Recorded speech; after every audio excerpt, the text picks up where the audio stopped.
Ladies and gents, summoners and viewers, champions and contenders, Demacians and Noxons, welcome to SRG, Serenity Gaming. I'm your PBP, the Fat Man, Lord Flab, and joining me on the colour desk today is Creeded. How you doing, man?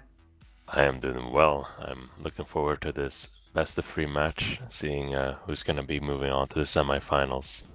Righty. So, guys, today we have got a treat for you. We have got SRG Hydra versus SRG Virgo. Now, these two teams have had a bit of back and forth in the split so far. It's been a bit of a spicy matchup, and I'll tell you what, I'm really excited today to see how this best of three plans out, purely because I like SRG Hydra's late game so much more than Virgo's after what I saw previously last week when I was casting the last 16, I believe it was. So it was a little bit of an uncertainty, but their early game is very strong in terms of Virgo, and I'm excited to see what happens today. Hopefully we'll be getting to pick some bans in just a moment.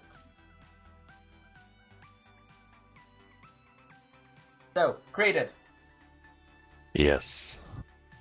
How's your day been, my amigo, just while we wait on this pick some bans? My day's been good. Haven't been playing in a league, so I'm not all leagued out, but I'm looking forward to watching this match. Alright, that's Gucci, man. That's Gucci. So, guys, in the chat, I just want to know from you all, who is going to win this best of three today? Is it going to be SRG Hydra, or is it going to be SRG Virgo? I need to see some spamming in the chat right away. We got to know who you think is going to win. Maybe give me a little bit of a hint or a bit of a comment, you know, as to why a certain team might win or why they might even lose. Who knows? It's nice to see a load of stars going into their games. One player I specifically want to talk about in this coming up game will be Lollipop 17B. This guy has had a monstrous performance over the last games that he played. So I believe he predominantly got to play Tristana and Kaiser, and even at points where Virgo were really far behind, Lollipop stayed completely even. At no point was Lollipop ever down a substantial amount in farm, always even, 0-0-0 the whole time, and then when the game started coming back into Virgo's favor, they really switched it on, and Lollipop was really getting out there, and so was Keezers. These two are the players you want to watch on the side of SRG Virgo.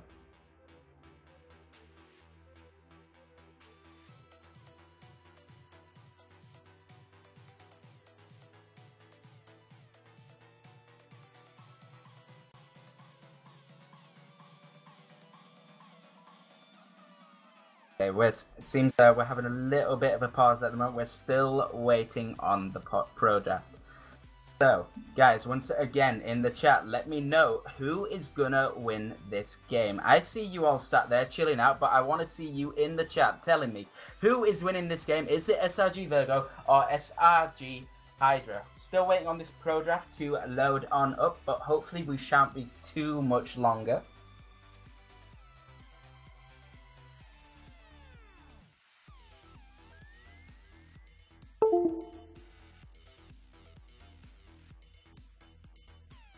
My amigo Creeded? Yeah. Based purely on... Have you had a chance to look at some of the OP.GGs for the players in today's games? Yes, I have. Rightio. Okay, so let's just take a moment to talk about the top lane matchup then. So we have got Braveheart versus... And these guys, I'm not entirely sure who's going to take the win here. Keys has put in a phenomenal performance last week. I'm excited to see if he can put up or shut up against Braveheart as we go into the pro draft. So the first couple of bans coming in on SRG Hydra are Alistair and Jarvan 4, whereas Virgo are deciding to ban away the Fiora and Zed. Some good bans from Hydra, I feel. Definitely focusing on making sure that the AD carry is safe. I think that they'll be playing around bot lane. Probably related to what you just said about Lollipop being one of the stronger players.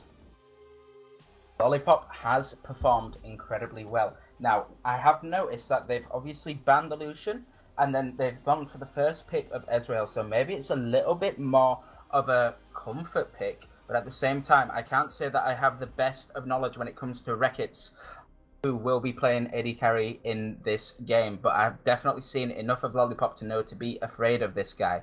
And it looks like they're going to lock in the Braum. Now, I'd like to see them lock in the Tristana here, because that's a very safe but very dangerous bot lane, but I'm not 100% certain on if they'll do that, or a Kaiser, which is being hovered at the moment, which could also suit just well, and it is going to get locked in, so we are going to see a Braum Kaiser bot lane. Yeah, that's a very strong duo after the laning phase. Not too strong during the laning phase, especially against Ezreal. But after, Kai'Sa should be able to pop off really hard. She has the peel, she has the DC backup from the Braum passive, and it's going to be really good. Now, the question here is, do the Hydra lock in? So, we've just seen them lock in the Morgana. Now, are they going to choose to go for the mid laner, the jungler, or the top laner? Personally, I'd like to see them lock in the jungler here, and then ban out Virgo in the top lane, because Keys has put in a very solid performance on the Urgot, and I believe it was the Silas as well last week. Both games absolutely popped off, did this guy. So I like the idea that Hydra have decided to go for picking up the Sejuani, a champion that is very, very good at invading, as we saw last week as well. Alpha Alo, when faced against the Sejuani, who was playing the Gragas, which has been hovered and now locked in, it was a really difficult jungle matchup, purely on the basis that it seemed that SRG Chimera, when playing against Virgo, managed to track Alpha Alo every single stage of the second game. It made it incredibly difficult for this guy to have any impact on the Gragas, and I'm excited to see if Munkholm will be able to do the same on the Sejuani. The matchup between Sejuani and Gragas is pretty even, but Sejuani is such a big comfort pick. It's so reliable, whilst Gragas is a little bit of a hit and miss. He has to do well and be precise with his ultimates and such. Definitely, got to be very, very precise. Now, I'm just taking a moment to look at the rest of these bands coming through. We've got a Jax, Kennen, Renekton, and Syndra. So I really like the fact that both teams have decided to put a bit more attention and focus towards the top lane. At the same time, it seems that Hydra are giving some respect to In Your Face 2, who could play the Syndra and could play it very, very well, to be honest. So they're saying, you know what, let's play this completely safe, guys. Let's ban away the Syndra. We don't really want to play against a champion like that. And we're also seeing the Jax and Kennen get banned away, and that would be also down to the fact that during last week's game, Keezers did have a little bit of a rough early start against both a Jax and a Kennen, but that was before he had some jungle assistance, and once Alpha alone managed to help him out in the top lane, it turned around very, very quickly, and the guy just started to snowball it out of control. And on the side of SRG Hydra, who have just locked in a Jace and a Zoe, I'm assuming that's going to be a Jace in the top lane and a Zoe in the mid lane. That's really exciting. We are seeing a poke comp right here. Jace, Zoe, Ezreal, Morgana. That's gonna be a poke comp. Very fun to see. Very, very fun poke camp. There is one little bit of a blessing on the side of SRG Virgo, and it's the fact that you have a Braum, an Ornn, and a Gragas. You have three very beefy boys, as a good guy I like to refer to as Buipo would call them. Very beefy boys. They all like to get super tanky. Maybe not so much the Gragas, who might decide to go for the Runeglaive, but that would leave Virgo very AP heavy. In fact, I would imagine that Kaiser would have to go full AD, maybe start with the Doran's Ring just for a little bit of a better farming lane, but otherwise it's going to be very AP heavy on the side of Virgo, with just Kaiser be the only person that will be able to drop down some AD damage.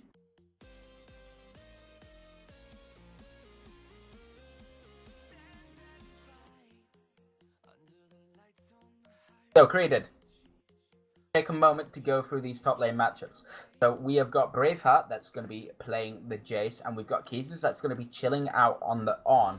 This time it's going to be a tank versus a pokey AD champion, some guy that really likes to just be up and in your face. Jace is going to have a serious advantage because of his ranged attacks, whereas On is just going to have to sort of stand back with his hammer, hit things all the time, and feel a little bit sad about his day as he just gets poked the heck down. But I would not be surprised if we see On pick up the Doran Shield, or another strat that some of you people might not be aware of, which you can do in solo queue games if you're into a poke game like this, especially playing a tank that likes to stack up on the HP. Pick up 3 rejuvenation bands / beads instead, because it will give you so much regen to just be able to sustain the poke over a longer space of time. Yeah, I think in that top lane matchup, it's very important to see how both of the laners try to manage their minion waves. I think top lane will be a priority for Gragas to gank. Knowing that Chase will most likely be pushing in, and they do have the CC, they do have the damage to be able to take down a Jace. I can't say exactly the same for Jace and Sejuani on their Ornn. He does have the escape, and he's gonna go full tank, so might be a little bit too big for them. Might be a little bit too. But at the same time, SRG Hydra coming in with this very tasty poke comp. The only champion that physically cannot provide any type of poke whatsoever other than firing their ultimate at Virgo would be Munkholm, who will be chilling out on the Sejuani. Nevertheless, this guy will have the Glacial Prison to assist with any engages or disengages if Virgo choose to try and force anything. Definitely a champion you want to be afraid of. Speaking of Sejuani, I think it's time we can jump a little bit into the matchup. So Creeded, you yourself are a jungler. Maybe you could give me a little bit more detail about the early game for both of these junglers, Gragas and Sejuani. So as I said earlier, the matchup is pretty even. However, I'd say Gragas has a little bit of an advantage early game. He's very strong in the ganks, a little bit stronger than Sejuani. If he's able to utilize that, especially either mid lane or top lane, where neither of the champions really have escapes, they can get ahead really well early. Gragas does have a little bit of a better clear as well. We're not sure right now whether we'll be seeing a AP Gragas or a little bit of a tankier version of Gragas, but either way, I think Gragas will be winning this matchup. Personally for you, because obviously you can go for the tank Gragas as well as the AP Gragas. If you look at your team comp and the enemy comp, what would you prefer to go for? Personally, looking at it, I think you want to go for a little bit of a mixed approach, so maybe something like the Slave and then straight into maybe the Spirit's Visage or the Adaptive Helm, but maybe not so much, but that's purely based on depending how many times you want to get up in Ezreal's face, to be honest. Yeah, I agree. Like, I feel like on the side of Virgo, they don't have that much damage, especially if Gragas were to go full tank. So they do need Gragas to be part of that, of the damage dealers. So he will have to go get some AP. However, with them having a poke comp, he's not gonna really be able to handle those Jace Qs and Zoe Qs so well if he's going full AP. He's gonna be one squishy Gragas. So I think a little bit of a mix, like you said, is the best option. Dicey stuff. Now we're going to take an opportunity to come over to lane. We've got Van Borgsen on the Zoe versus In Your Face 2 on the Orianna. Personally, looking at this matchup, I see no reason for this Zoe not to get ahead. Purely because you have a Sejuani that's going to be chilling out around your lane for the majority of the early game. Zoe is a champion that can very easily set up a gank as long as they land that Sleepy Trouble bubble. At the same time, In Your Face has picked up the cleanse for this matchup. However, I don't think that once we get to the level 3, level 4 mark, it will be enough if they choose to put a lot of focus onto this lane. So, especially in the early game, I actually expect In Your Face to probably be knocked down in terms of farm.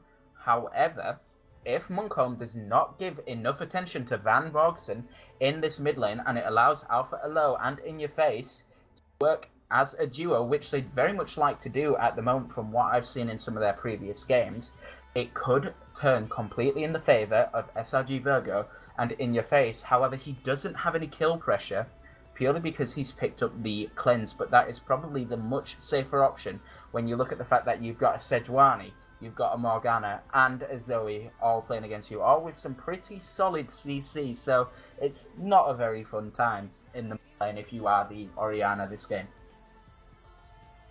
We do have some pretty good roaming potential on the side lanes.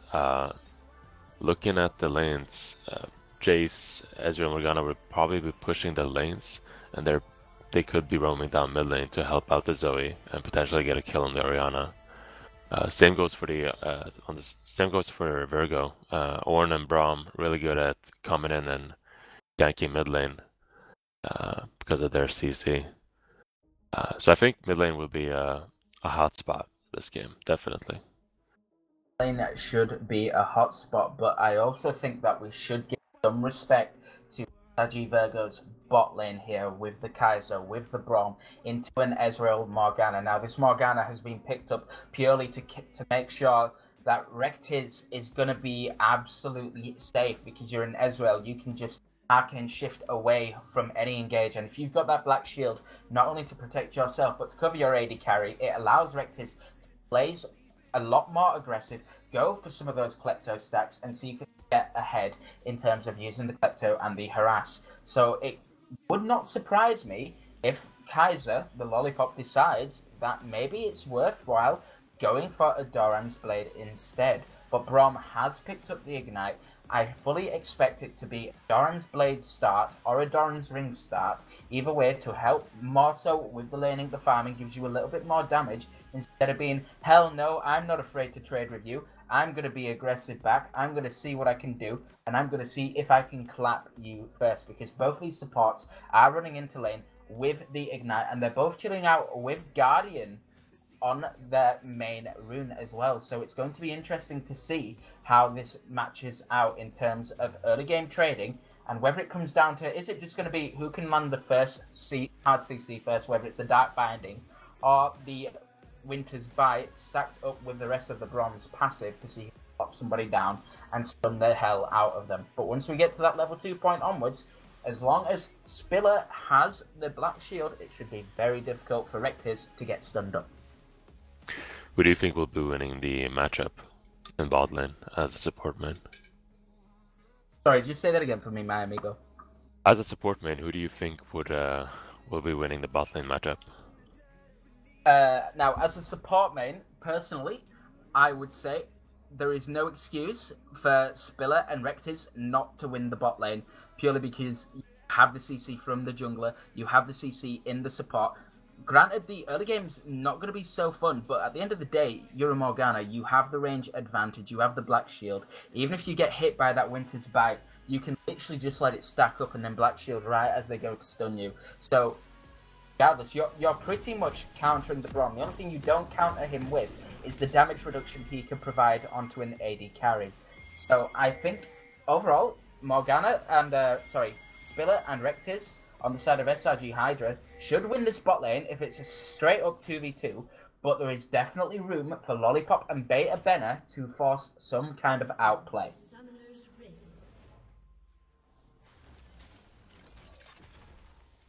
So it looks like we're going to see an early start coming out from Virgo, but they have been spotted out by Rectiz straight away, so maybe their level 1 plan isn't all the best. However, I am wondering why SRG Hydra aren't taking this opportunity fade into the top side of the jungle and see if they can get down some early vision or even set up an early trap for themselves.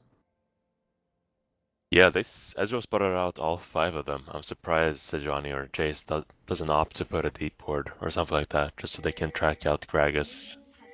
I do like the fact that Keys is playing it slowly but surely, just to be safe. Going to be hovering around over by his red buff, just to be safe and make sure that there isn't going to be any last minute invades or anything like that. But this is going to raise a lot of questions on the side of Virgo, seeing that they haven't moved forward, but they must be playing under the presumption that maybe they did go for an invade, drop a couple of wards, and see if they could track out the jungler. So I will not be surprised if Alpha Alo decides to go for a full clear on his bot side, and then maybe roam straight over towards the river, collect the scuttle, and then go for a small invade, just to try and avoid some of the vision for as long as physically possible. Something interesting to point out is that the Gragas is running Predator, whilst Electrocute is the more common option. So this is definitely a ganking Gragas. We're gonna be seeing some ganks in a few minutes after he picks up his boots. Most likely on the bot lane and top lane, like I said earlier. Yeah, so I'm expecting Alpha and Low with the Predator to be looking very quick and early ganks. Spotted out on this ward, and maybe note he has just been spotted out on the ward, so Munkholm will be aware, and this will give him an opportunity to be able to clear his reeds, and then, his raptors, and then run over to his topside jungle. But I would not be surprised if Alpha alone maybe considers going for an invade. But instead, no, he's just going to go back for his Gromp and probably path up to the top side. So, Creeded, if I was you, my friend, would you be able to tell whether or not it looks like these guys are going to be going for a top lane gank at the same time? Or am I being a little bit of a bronze noob? This Jace is doing really well right now in controlling the minion wave. It actually looks like it's pushing towards him instead of the other way around. So, he most likely will not be ganked unless he messes this up somehow. Always good to see somebody who knows they have the advantage but decides to play it slow, safe and calculated to make sure that they can't be ganked early on and then put really far behind. But Jace, you're a carry champion, you're a guy that wants to get the hell ahead and for something, and it looks like we might have a possible gank in the top lane right now as Munkholm has come in, Braveheart has used, and there's going to be a knock-up, and Unstoppable is used by Casey, but he's stunned up anyway, and Charlie is going to flash under the tower, and he is going to be able to escape with Braveheart walking under the tower, taking 2 turret shots and chunking himself down, has to burn the flash as he got a little bit greedy and could not secure first blood there, clearly thinking he could do way more damage than he probably could. That was a really good key from Sejuani there, interrupting the Ornn jump. A little bit greedy from the base there to try to go for the kill on the turrets. I think he overestimated his damage quite a lot. Definitely. Now, another thing I want to point out here is that Braveheart has just picked up the cull in the top lane, and I'm fully expecting him to just try and farm this out a little bit more and just go for the scaling option. So once this guy has his Yomus, I imagine that will be the first item he will go for. He'll go for the Yomus. At the same time, the cull will probably more or less be completed as he manages to pick up the Yomus.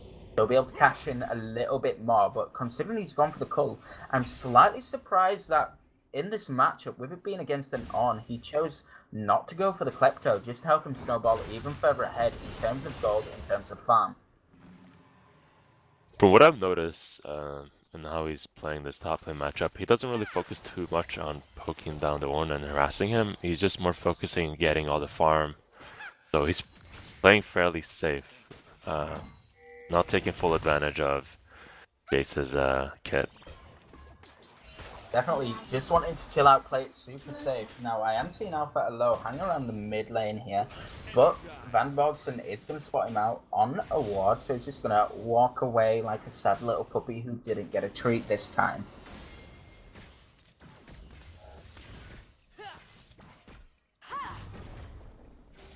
Now, in the bottom lane right now, Virgo are pushed up very, very far. Dark Banding has landed onto the Brom, and here comes the Sejuani. Some flashes are surely going to be burned here. He's going to come in for the dash. The heal is burned instantly, and the stand aside me has been used to make sure he can keep up. And we've got some trading in the top lane as well. Braveheart and Keys is getting very aggressive with each other. However, Braveheart does have the corrupting potion, so he should be able to stack himself straight back up, along with the cull, to help him out with the HP just a little bit more.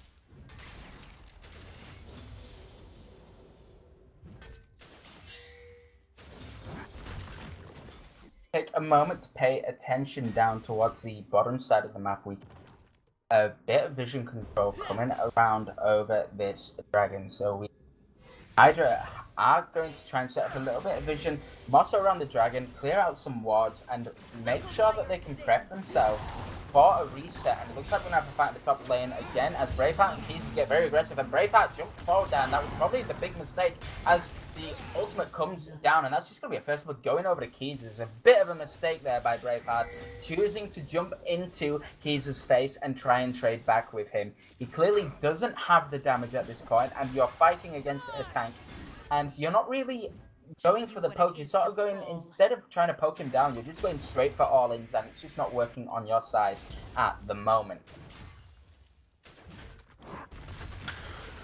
Very unfortunate there from the chase. He needs to take things a little bit slower. He shouldn't be looking for all-ins. He was never really gonna win those. He should just try to get better trades off and wait for his jungler to come and potentially gank.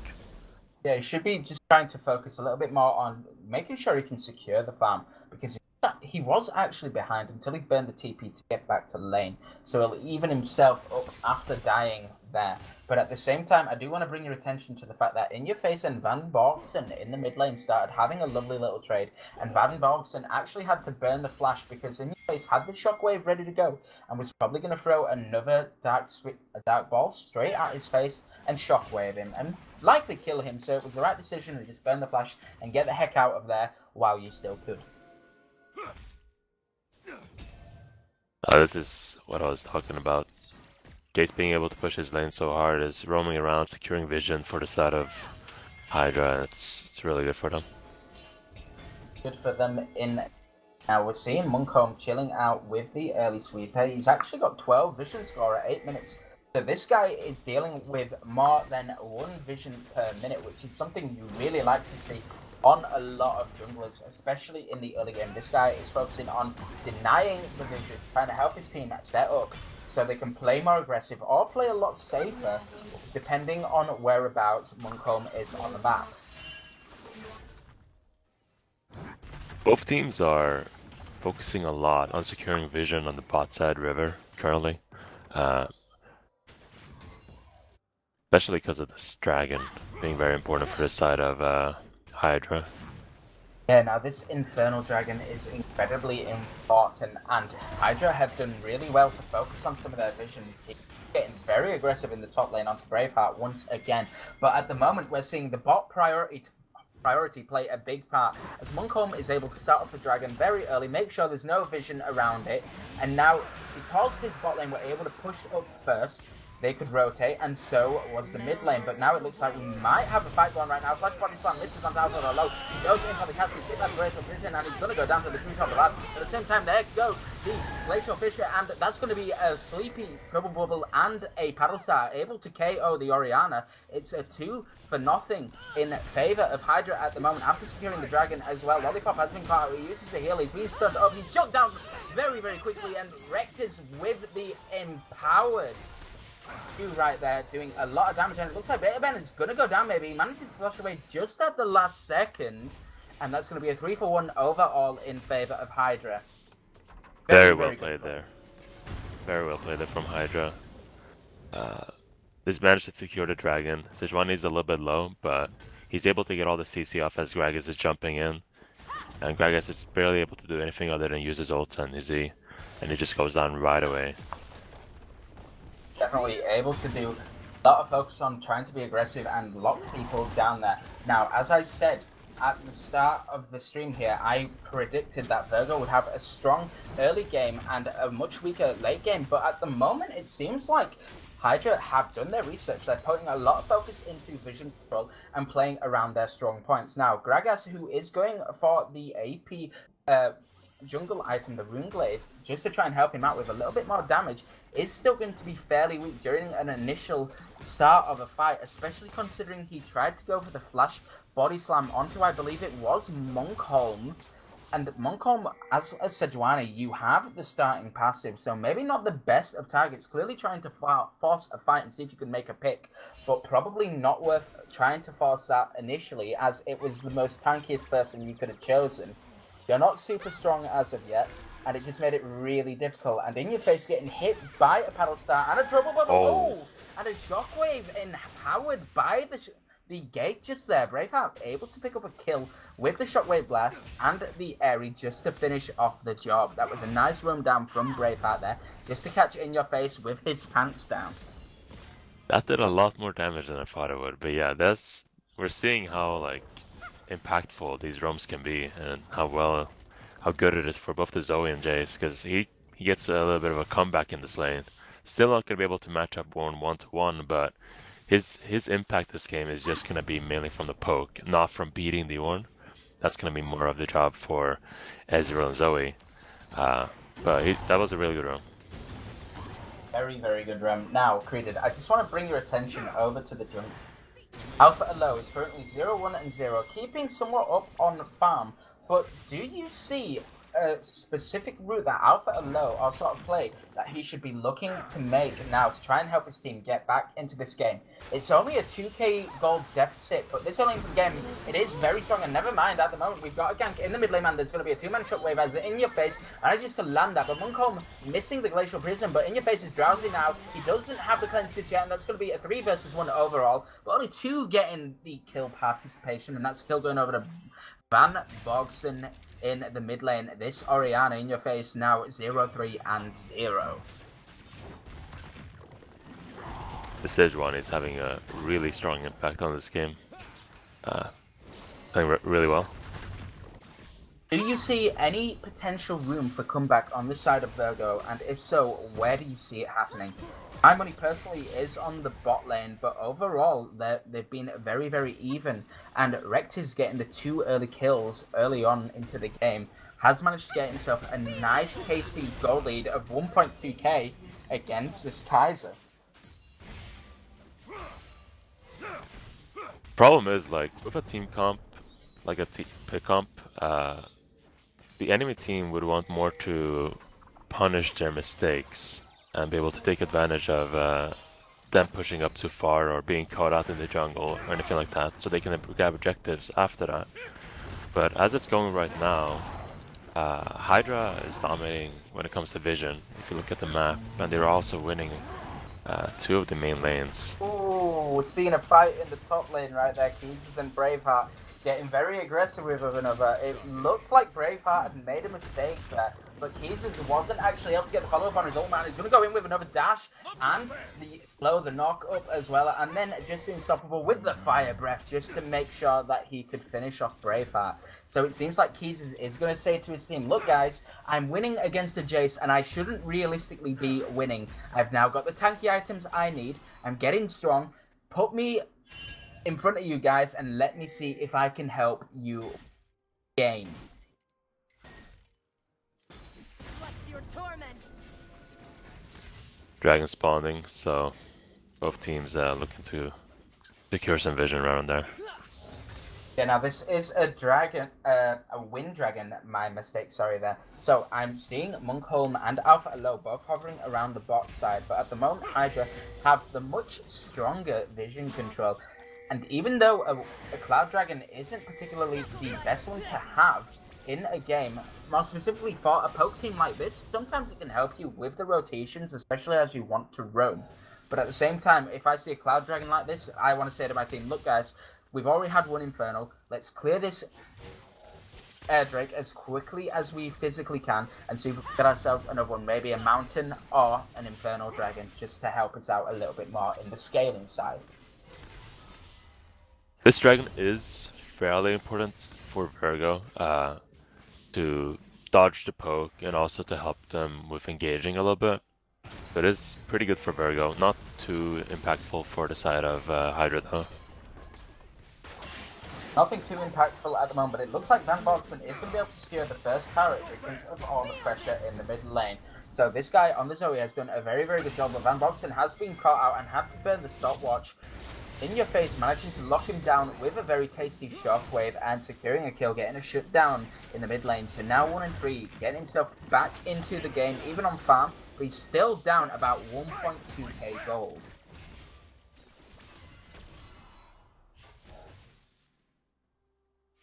I think Virgo should have looked to grab the Drake there. I think going for the Drake was probably more of the right decision. at the very least, you risk starting a much bigger fight instead of it just being a 1v1 that was completely played by Van Bogsen. But at the same time, you could have potentially burned some more summoners in the process. You could have convinced the Morgana Ezreal to force themselves up, maybe burn an ultimate or a flash or any form of summoner just to try and help them out. And at the very least, Braveheart did burn his TP mid lane just to make sure that he was around in case they did decide to collapse on the dragon and start a fight. But Keys was very quick to follow with that one as well.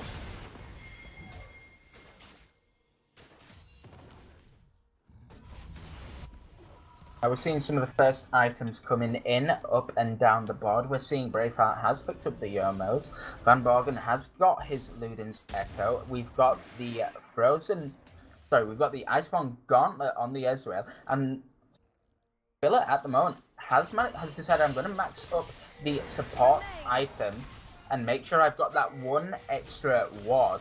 But has also got himself the stopwatch as well. Granted, it was part of the Rune Mastery. Could become very crucial if Hydra decide to start another fight with Muncomb going for the initial engage, and it looks like In Your Face has been caught out, has to burn the cleanse and the flash there.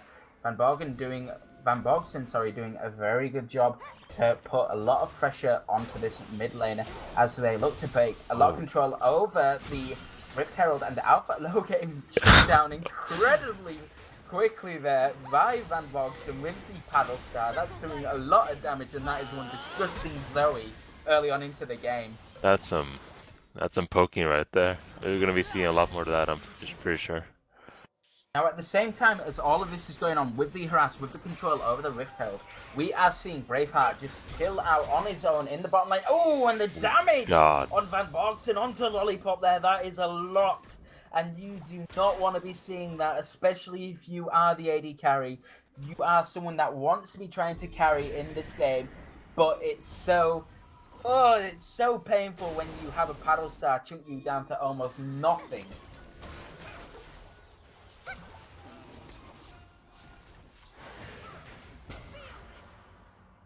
Now we're going to see SRG Hydra invading into this top side. They have summoned the Rift Herald. They've managed to take down the first top tier one. We've got 3 people now grouping up to start a defense party, and they're just going to let the Herald charge straight into the tower. But at this point, you've also got Braveheart in the mid lane, and you have everyone in the top side of your jungle, and they are just going to get some free damage onto this mid lane. They're going to be completely out-rotated here. So they can look to start a fight here, but it's probably not the best idea as the mid turret goes down. So that's mid tier 2 down now. You still have the top and bot tier 2s available, but at the same time, losing your mid tier 2 first is always the most difficult thing. We're seeing a 6k gold lead over the Hydra right now at 19.5 minutes, and this is just snowballing well and truly out of control. Very nice rotations there from Hydra. I actually like that quite a lot.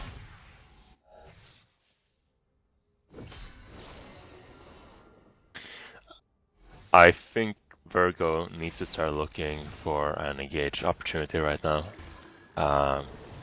Because right now Hydra's just picking up objectives left and right, and Virgo's just not able to keep up. They have to utilize their Ornn and get an engage on. Yeah, they need to be getting their own more involved. He's got probably the most gold on the entire team. Yes, he does, chilling out on 7,000 gold at the moment.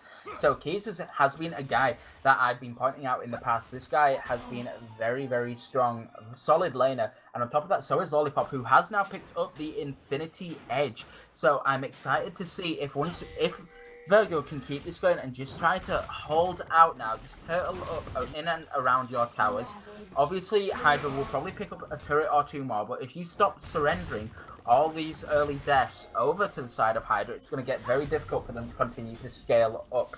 But at the same time, Alpha Low is going to be running out of options in terms of farm. So realistically, you just want to see him going for something more supportive or something that will seriously help with an engage. So personally, I'd like to see Alpha Alone now, instead of trying to focus on going for that standard jungle build, maybe as his first item, other than the item, maybe go straight for the Night Scout, throw it onto Lollipop, just to try and make sure that your AD carry has some more presence.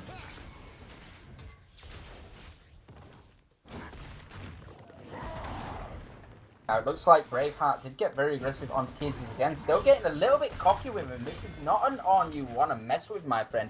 You do have the Duskblade as well, but you're dealing with a very tanky beefy boy, and that's someone you should be respecting. Because as much as you might not like it, you can go for the poke and harass, but Keezers will kill you if you do not give him the respect. And Sleepy Trouble Bubble lands onto the Braum there, and that's going to be a paddle star straight in onto the Unbreakable. And it looks like Virgo are going to have to surrender this turret, but they need to be forcing an engage. Go for a pick. You have the Gragas, you have the Braum, you have a Kaiser for additional follow-up, but they're just letting the towers die. They're not doing anything to force anything that might help the team. Maybe you just surrender this bottom lane where Keezers is and say, look man, we need you to be there for a 5v4. We need to force something and help the team. Because otherwise it's just going to get really harder. And now Hydra are able to start the Baron, but at what cost? It looks like Braveheart might have to give up his life here. He flashes away from the ultimate, but it's not going to be enough. Now it's going to shut down straight over onto Keezers. Now he does have the TP.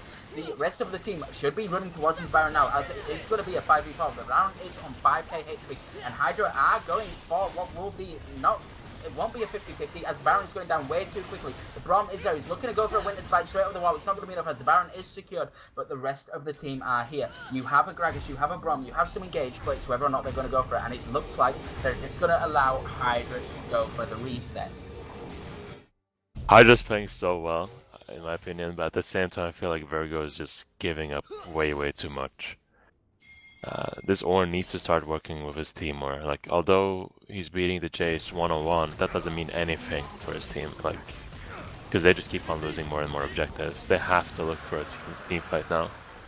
They only have one auto turret left, and then it's inhibitor time. They have one outer turret left before your tier 3 inhibitor towers.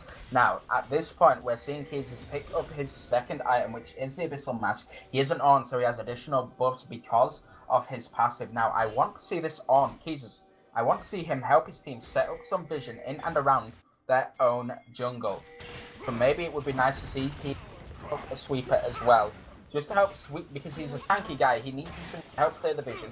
Try to set up their own, and see if they can force a pick with their vision and use the fact that you have the ultimate from and on, you have the explosive cast from the Gragas, you have the Braum passive, the Glacial Fissure, you have a lot of engage tools. If you really want, you can throw your ball from in your face onto the Gragas or the Ornn and then throw them into a shockwave and just do a lot of damage. There's a lot of ways to start a wombo combo, but they're just sort of turtling and they're getting chunked up. Now it looks like Beta Ben is going to go down. No, he doesn't, as he's just about surviving. Keezers has been forced to use the Call of the Forge God. Now, it's tier 2, tier 3 turret in the mid lane. It's surely going to go down, and that's going to be a flash. Engage, but it misses, and it looks like Apollo going very low. It's chunked down. He's super low. He's a beefy boy, but he's not beefy enough in a 4v1 there. Now, in your face, and Beta Ben are here. Beta Ben are having to block the Mystic Shot just to make sure that in your face didn't get killed by the empowered Mystic Shot right there, and that's just going to be an inhibitor for SRG Hydra.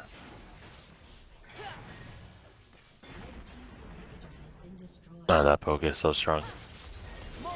I also must point out that their wards were really good as well. If you look at the map, they warded the sides of the mid lane so that they could prevent Gragas or Ornn to come from the sides and get a really good flank engage. So I'm really liking how Hydra are playing right now. Hydra are playing incredibly well now. At this point in the game, it's looking all but almost over to the side of SRG Virgo. Now, in the team comps, I imagine they are saying to themselves, look guys, we might be 9k gold down at the moment. Well, they won't know the exact amount, but at the end of the day, we can still find a way back into this game. We are a pick comp. We have the Braum passive. Granted, we've got to deal with a Morgana. That is a straight counter. But Lollipop has managed to get his upgraded Infinity Edge, and it's now a Molten Edge, so that Kaiser should be doing a lot of damage, but is still needing the Rage Blade. Should be getting very close to completing that item now. So once Lollipop gets to that 2-item power spike, it's the sort of point in the game where you say, right guys, we might have the one shot left, and that's just to try and force a fight, see if we can get a pick onto one of the main carries. You want to be picking up Sorry, I struggled to say that name. Rectiz, you want to be trying to force a pick onto Rectiz or Van Borgsen. Granted, Braveheart will be doing some damage, But I genuinely feel that the bigger concern are Van Borgsen and Rectis, who will have a lot more DS. Purely based on that paddle start, being able to almost one-shot your AD carry, you want to be looking at seeing if you can pick one of these two primary carries. Braveheart will be a concern, but I'm sure you can allow Keys to just sort of face tank him a little bit. So you're almost 10k gold down now. Virgo, you want to be trying to force a fight because eventually these super minions are going to be in your base and you're just going to be turtling under your Nexus turrets. All you are doing is delaying a loss at the moment. And this is your chance. You've got this last tower now. You want to go and reset as the Orianna. You want to go back, maybe give up this tower, and as they go in for this inhibitor, you want to force a fight, see if you can make a pick, and see if you can bring yourself back in the game, because at the moment they're just turtling to lose. That is all that is happening on the side of Virgo at the moment. They're just watching themselves lose. They're doing nothing. I understand every moment that you're alive, you're trying to scale up even more, but you are out of time. The Nexus turrets are now the focus, and it looks like SRG Hydra are looking to slowly but surely chunk this down as more super minions are coming in. And Brahma's being asleep, and now he's being killed by the Mystic Shot and the Empowered W right there, and the Redemption's going to go down straight on top. Just keep him nice and healthy. The Cleanse comes out on the side of the Orianna there, who manages to dodge the Glacial Prism, and it looks like Ornn is going to use Call of the Forge God there just to try and negate some of the damage, but Jesus has been chunked up and chunked down, and he's going to go down in the end, and so is the Orianna there. In your face going down. Lollipop is there on the back line, but it's way too late for this. You had your chance. You should have been going for this fight a lot sooner. All you did was just wait to lose in that game. We have got another 2 games to go, maybe just 1 game to go, depending on how Hydra perform in the second game. But so far, GG, well played to Hydra.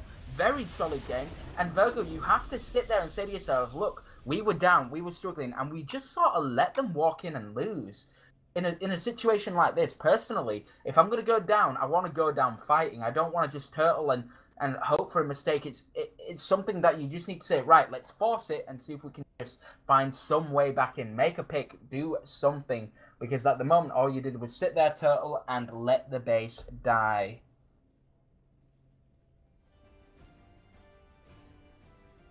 It was a very interesting match, and for game 2, I think Virgo really has to think about what their plan should be here.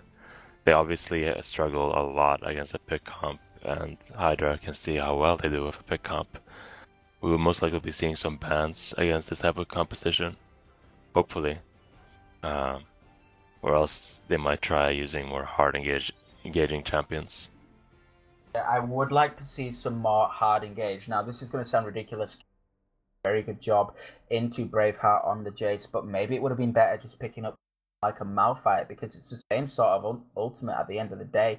It's a knockup, but the Malphite ultimate, Unstoppable Force, is an dash forward into knockup, which has a ball delivery system. It's a little bit harder to do on and overall, it was just as they had to sit down and just chill out and just sort of lose that game.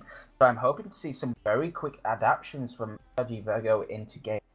We are going to go into a short break, but don't touch that browser, as the second game of the evening, SRG Virgo versus Hydra, is coming up in just a moment. Don't touch that browser.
bring to fall the giants?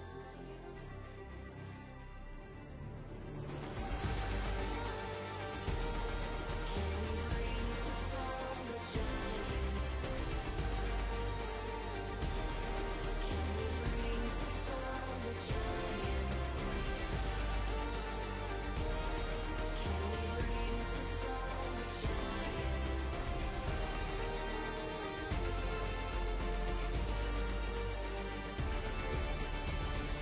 We are the ones to ignite the darkened skies, the champions of the world that we defy. A solar ray of the few who rise up high, and we all fight at the last light.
Ladies and germs, we are back for game 2 of the evening between SRG Virgo and SRG Hydra. Once again, I'm the fat man, Lord Flab, your play-by-play, and joining me once again on the colour tonight, we have got my good friend, Creeded. How are you doing, man?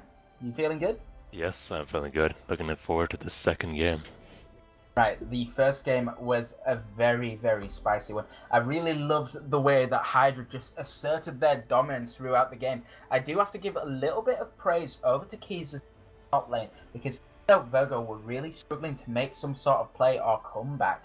There was the silver lining of Keys managed to perform really well regardless, and put down the opponent in the top lane there and made it a very, very difficult time chilling out on that Jace. But it can be difficult to do that anyway if you're a Jace into the likes of a pretty tank. But the early game did not go so well for him, as Keys was able to abuse his early game strength on the Ornn, which is pretty busted if you don't mind me saying. So hopefully in just a moment we'll be getting into picks and bans for game 2. Now, Creeded, is there anything in particular that you would like to say about maybe Virgo's playstyle that could assist, or some sort of tip or advice, or what you would do after game 1? Maybe it's a ban, maybe it's some sort of different strategy, because at the moment what Virgo are trying is not working. Yes, the main thing I'd say is for Keezers to play a more of a carry champion. He's obviously pretty good at top lane, and from what we've seen in the first match, he does have the advantage against Braveheart, although he had a bad matchup. So I'm hoping he picks a stronger champion that can perhaps carry. It would be nice to see Keith with some of these more carry champs. Now, I do point out that he liked to play the champions such as Yasuo, Fiora, Riven, a bit of Jax, but Silas unfortunately is banned the league, so we won't be seeing that picked or banned today. Now, Virgo have gone straight out, and once again they've decided, right, we're going to ban a Fiora and an Ezreal, which I do want to question a little bit. Maybe they're afraid of Braveheart taking over on the Fiora themselves, but after seeing the performance that Keys is putting in there, I'd genuinely like to have seen them leave it open, especially since I believe they have the first pick. Or sorry, they don't have the first pick, so I understand why they're going for the ban, but still, I would like to see them, more of these carry top laners, open, especially the Fiora, as Keys is clearly like to play the champion.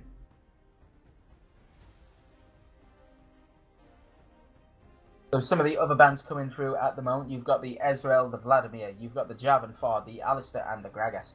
Now, I do want to point out that Hydra have chosen to ban away the Gragas on blue side, leaving open the Sejuani for Virgo to go for the first pick here. Now, I imagine them choosing to pick the Sejuani, and no, they don't. They switch it up to the Zac, which was going to be my next point. I was going to suggest that if Hydra allowed them to just pick up the Sejuani, then they could just counter it with something like the Zac, which has a really strong amount of CC and ganking potential, just to help deal with a champion such as Sejuani. Both are really, really tanky. Hydra now locking in. I would not be surprised if they choose to pick up the Sejuani here. They've already shown the jungler, so it'd be wise just to lock it in now. No, they're hovering a Thresh, but I'm not sure if that's the wisest of decisions. But who am I to judge? Surely the Sejuani is going to be the better choice here.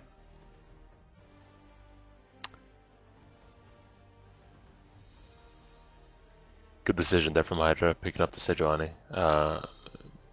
Interesting Virgo to pick up Zac. We'll have to see what they go for team comp along with it. Maybe it is a hard engaging comp, like we were saying earlier. Might be more of the hard engaged comp. Now, I do want to point out that Virgo have just picked up the Galio here, but there is still an opportunity for that to be flexed as a support. So now what you want to be doing is you want to be maybe picking up your AD carry here, and it looks like they're going to go for the Sivir. Yes, they do. They're locking the Sivir there, so that's a nice laner to have on your side, as well as lane priority. Once we get to the level 4-5 markers, you will always have the push in lane on a Sivir, as there is practically no other AD carry that can match your push throughout any stage of the game. Lucian at maybe the level 1-2 mark, but after that, Sivir will be in control of lane priority, so we'll always have the push and should be the first to make any rotations towards the dragon, towards the mid lane, if things are about to go down.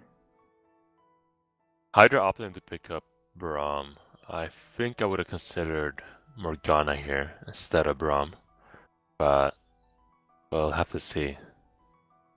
Maybe they have something else in mind. Maybe they are going to play really aggressively bot lane or something like that.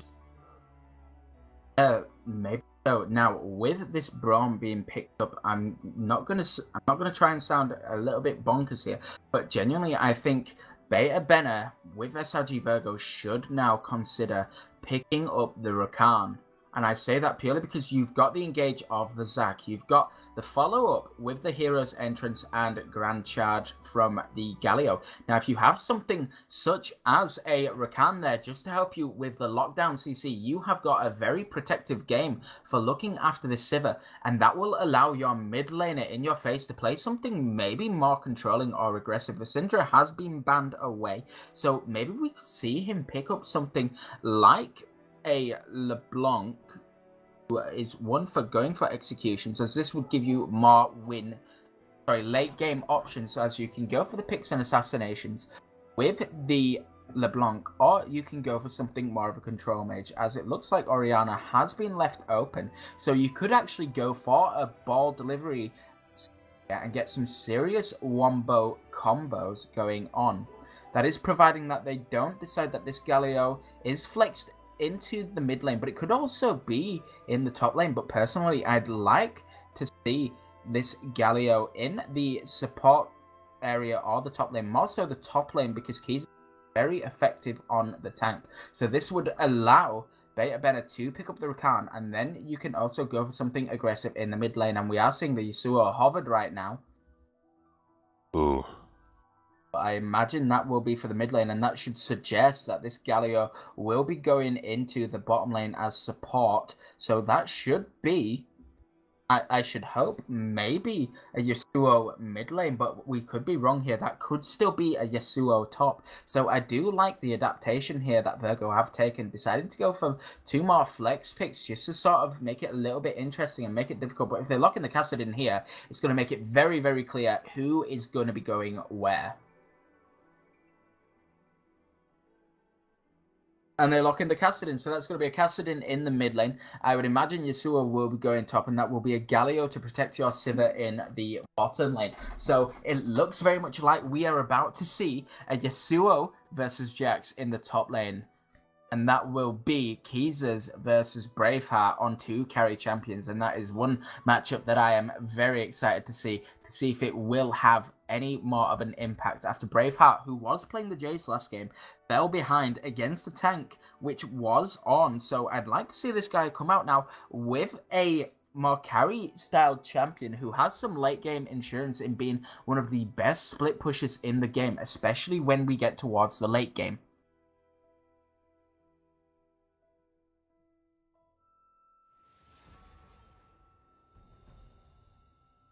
So, some questionable things being locked in, I have to say. Especially the Corki being locked into Kassadin. I think that's going to be a very hard matchup for the Corki, unless he gets a lot of help from the jungler. But Kassadin is going to make his life really hard after level 6, I feel. Yeah, I think that In Your Face is going to have a lot of fun on this Kassadin. Now, I am a support main, I will admit that, but I have had an opportunity to play a bit of mid lane. I did love playing mid quite a lot, to be honest, when I was off-rolled. And one thing that I enjoyed playing was usually something like a Corki, like a LeBlanc, like a Lissandra. Now, the one thing I always had happen to me, every time I locked in a Corki, because Corki is a very, very strong champion. Once he has those Sorcerer's Boots and that Trinity Force, he gets really strong. And he just gets stronger and stronger and stronger. And the one thing that used to really upset me was every time I locked in a Corki, there was always a Casa win locked in against you. And once that Casa win gets to that level 16 point, you can say goodbye to your chance of winning a 1v1 versus as a Corki into a Kassadin, unless you completely misplay it as a Kassadin. Like, literally, if you miss your silence, if you completely screw up everything you physically can screw up with a Kassadin into a Corki, this Corki will literally 1-2 shot you the late game. But that's purely based on the fact that Kassadin has to completely fumble their attempt to assassinate Corki. I believe they picked the Corki here so that they can deal with the Zac and Galio a little bit easier. Because Corki being a really magic damage heavy AD carry is not going to be too useful against Kassadin. Especially considering Kassadin's burst and his passive, which makes him take reduced magic damage. So I'm thinking Corki was mainly for the Zac and Galio. Definitely. Now, I do just want to confirm, because in the back of my mind it was ticking over, maybe this could be a swap between a Corki ADC and Lucian going to the mid lane, but as I'm seeing coming out here in the Champion Select, I can see Van Bogsen has locked in the Corki after the pro draft, so I can imagine that will definitely be a Corki in the mid lane and Lucian will be in the bottom lane, so we're not going to see any exciting last minute switcheroos into the mid lane, which is a bit of a shame, but nevertheless it gives us more opportunity to talk about some of the matchups. So Creeded, I just want to bring your attention up towards Keezers versus Braveheart, this Yasuo versus Jax. What are the win conditions and who should realistically be winning this lane, whether it's 1v1 or 2v2? So I'm not too good with top lane, but I believe that Yasuo wins early on, first few levels. But after level 6, Jax should be getting the advantage once items come into play.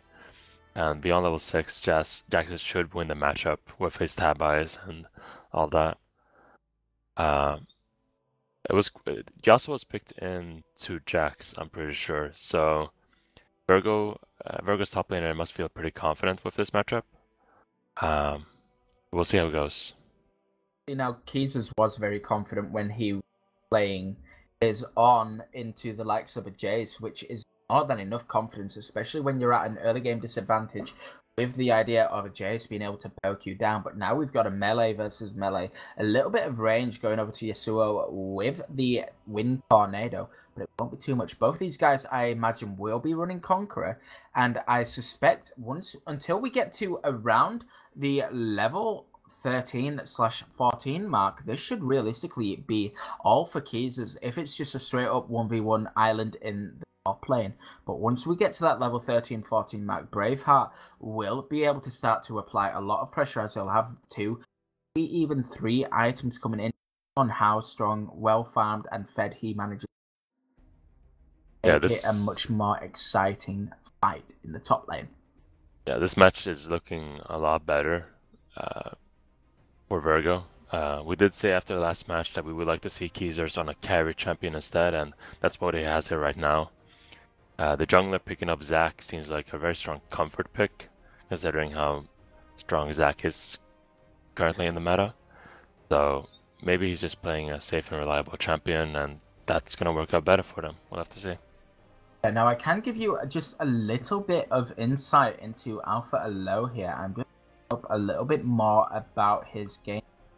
He hasn't played many games on Zac, but in the games that he has played on Zac, I can tell you that he has been absolutely popping off in solo queue games. This guy has a 9.0 KDA on Zac, so this guy is very, very confident, and should be confident, in fact, playing the champion Zac in this sort of a game. But at the same time, I do feel that once we get towards that mid to late game, Zac will start to struggle a little bit, purely because you are up against a Braum, you are up against a Sejuani. Both these guys can help lock you up almost instantly if you go for any engage, so it could get a little bit messy if Alpha Elo tries to go in for an engage with the slingshot and gets immediately piled upon by the rest of Hydra. So Virgo needs to be ready for a complete and utter all-in, but you should get that as Zac goes in with the slingshot, able to get something such as the hero's entrance from the Galio, just to help make sure that he's even more tanky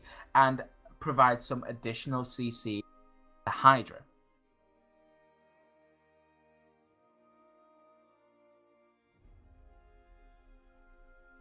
We've already... Sorry, go ahead. I was just going to say, we've already covered the majority of the mid lane matchup, which will be the Kassadin versus the Corki, so I don't really want to touch too much more on that, other than the fact that it should be early game to Corki, especially when he has the Salt Boots and the Trinity Force. This should be his time to shine against the Kassadin, who will just about be able to more or less stack up his Rod of Ages in that time. So he just have to use ranged advantage and try to harass this Kassadin possible once he gets that Trinity Force and Sorcerer's Boots. But other than that, I think one of the main things to point out here is that we need to be paying attention to this bottom lane. Lollipop and Beta Bennett are on a nice synergetic couple of champions here with the Sivir and the Galio, and will have a permanent push in the bot lane, which will leave them sustainable till 2 ganks, but at the same time, this will also always give them the priority to be able to rotate around the map and help influence the other lanes. I'm hoping to see Hydra's bot lane play pretty aggressively in this matchup. I think they do win early fights, considering Braum's strength over Galio.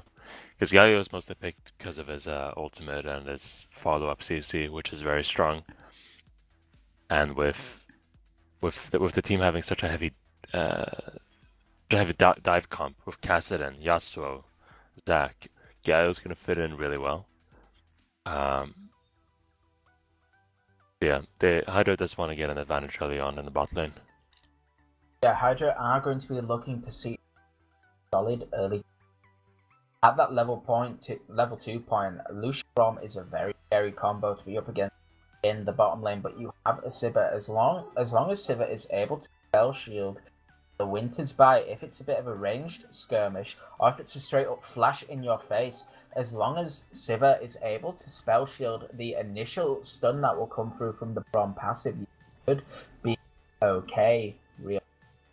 But I am curious to see how this bottom lane matchup goes, whether it will be in favor of Hydra or whether it will be in favor of Virgo. Now, ladies and gentlemen, we are loaded up onto the Rift. We are about to start this game, and I want to know in the chat, is this going to be a solid 2-0 for SRG Hydra, or are we going to go to a game 3 and maybe see SRG Virgo come back into this game and see if they can do anything to pull themselves back?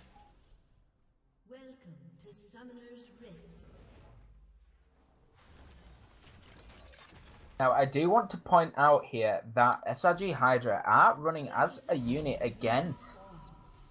Are now going to run into the bottom lane, but they've been completely caught out by the Galio and the Sivir, so they're just going to go for more rotations up towards the mid lane. And this time we're seeing Virgo, who did make this play in the last game, and now instantly going to be invading into the topside jungle to set up some vision. And it looks like Hydra are aware this could happen, and the three of them are walking towards this Kassadin. So this could be about to get a little bit ugly, to be honest, as he has got the ward dropped and they have seen him. So now Kassadin should honestly go for an execute here, I think. Has to just go for the execute, and he is going to get it. Definitely not the wisest of things to do to start off your game, but I think I'd rather run it down in a tower and give nobody a kill than be completely caught out. But he should have to maybe burn the TP if he wants to keep himself in lane here, but he chooses against it, saying, I'm going to be down early in the game anyway, so I might as well just take the L there and suffer a little bit more. But it's nevertheless, I'm not afraid of being able to beat Van Bogsen this time in the game. That was very questionable. I don't understand what you gain from standing in that bush as Kassadin, but maybe they had something in mind. Now, if Jesus hadn't been there with him, I could understand it. But he was left completely to his own devices. Once he was there, he should have realised that there was the possibility of Hydra going for a rotation here. And should have maybe just backed straight away after getting the ward. Or just going back towards Jesus and making sure that he wasn't just sitting there like a duck going quack quack in the jungle. And it looks like Braveheart has got a level advantage in the top lane. Manages to get the stun on Jesus here. Now the Conqueror has been proc. Jesus is getting fairly low, but it shouldn't be enough to kill him. But that is some nice early harass going in there. And the Wind Tornado coming in as Braveheart went for another jump was perfectly timed just to stop some more of that immediate harass.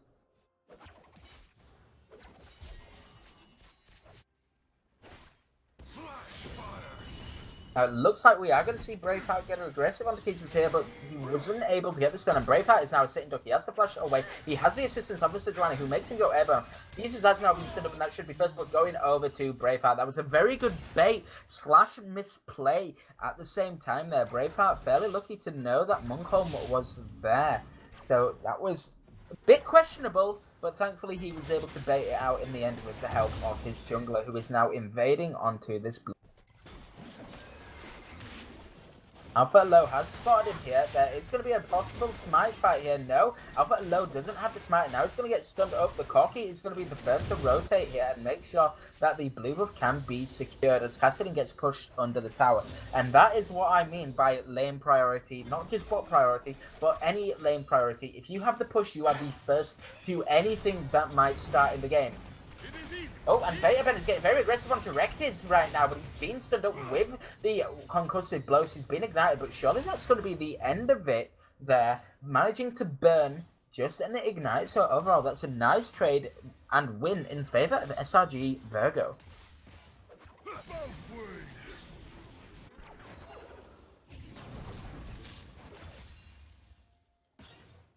There's a lot of action this game compared to the last game early on. Nice to see all this trading going on in the early game. Now, I do want to point out that as soon as Alpha Low backed, he'd already picked himself up a sweeper. This guy is now paying a lot of attention and respect to the fact that Munkholm had some serious vision control against him in the last game, and he's probably trying to make up for it. And I really like this decision to go straight away for the sweeper and make sure that his team can be a little bit more safe when it comes to denying the vision and helping make sure that his team can have his own vision set up at the same time. Oh, Zach barely misses Sejuani coming around, and this is going to be a gank. Yeah, this is That going to is be so a gank unlucky. in the bot lane, and I'm excited to see how this pans out, as it looks like they have been caught out right now. They are just sitting ducks in this lane. Beta Bennett going forward with the charge, straight up to knock up and taunt Munkom, and that was played incredibly well by Beta Bennett there, but we are going to see Alpha Low now coming down. He has swept the bush, he knows that they aren't there, and he is going to be just debating for a moment to see if they want to continue to be aggressive, but his team are just going to reset. No, they're not. They're going to stay, even though the wave is pushing away from them. So it is a little bit of a rough start now in terms of Virgo being, but they were able to survive the gank, but now that is a flash down on Beta Bennett. So where do they go from here? That is the question.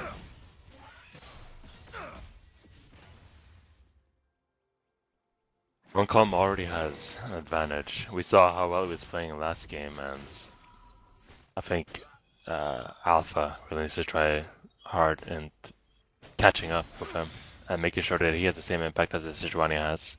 He's already had a successful gank, and he needs to be able to have an impact as well. Definitely. Now this goes back to the pick stance here. Virgo did have the chance to first pick the Sejuani, but they chose to go for the Zac instead and just play into the Sejuani once again, instead of risking Munkom pulling out another spicy pick. A little bit more absurd. So unfortunately, we are going to see a pause into the game, but at the end of the day, it gives us more time to talk about this match up. So Alpha Alo, having a rough first game, now has to come in. Even though he will probably have to play at like 100%, he's now going to have to play at more like 150 to 200% just to make sure that he can keep up with Munkom in this game. I think after, in a few minutes, once Kassadin gets into more of a comfortable position, once he gets his core items, we might see some roams from the Kassadin and along with the Zac. So either free top or for bot lane, seeing some rotation plays. Hopefully, at least. Kassadin is a good roamer, and Zac does have the really strong lockdown. So will be interesting to see. Off some of their combo with the comp right here. Now, unfortunately, we are seeing some connection problems coming out of Virgo's support there, Beta Bennett, who is having a little bit of a connection, so hopefully it won't be too long. Do want to point out that Kassadin is farming really well right now, considering this matchup. He's not really focusing, of course, on poking the Corki back, but he's making sure that he doesn't fall behind in CS, and that early CS is really important. Like, the faster you can pick up your core items, the faster you can stack yourself up and hit your strength early on. Yeah, it's really pull out such a good start to the lane, even though he had to kill himself early on the tower there, as he could have been caught out and given over a first blood.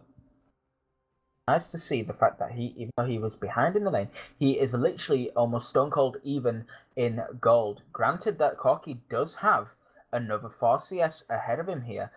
I want to bring your attention to the fact that there is, even though it's a 4 CS lead for Van Bogston on this Corki, there is only 11 gold difference between these two guys. So I imagine Van Bogston may be missing a cannon or a couple of melee creeps earlier stages of the so it's nice to see that In Your Face is able to stay so close, considering he's getting hassled by Van Bogston, especially now that we're going to see them at the level 6 mark.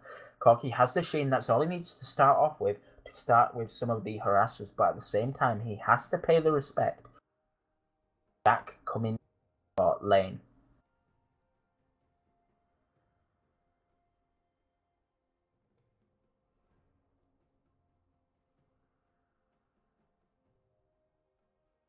Fortunately, we are still waiting on some of the connections for Beta Bennett. Hopefully, it shan't be too much longer, but while we're waiting, I do want to bring our attention back over towards this bottom lane. Had the earlier attempted gank from Munkom coming in and managing to force out a flash on Beta Bennett in the bottom lane. That should leave them more vulnerable towards a second gank, as Beta Bennett won't be able to disengage as partially as he was, be able to be. Oh, he managed to get off the hero's dash and then use the taunt as well as the flash to make sure that Munkholm couldn't have any impact in terms of the first gank. Now that he doesn't have the flash, he does have to put his body on the line again if they choose to go for the same play. But this time, you're going to be stunned up by what will be a Sejuani and a Brom with concussive blows, as well as stacking up the the E on Munkholm.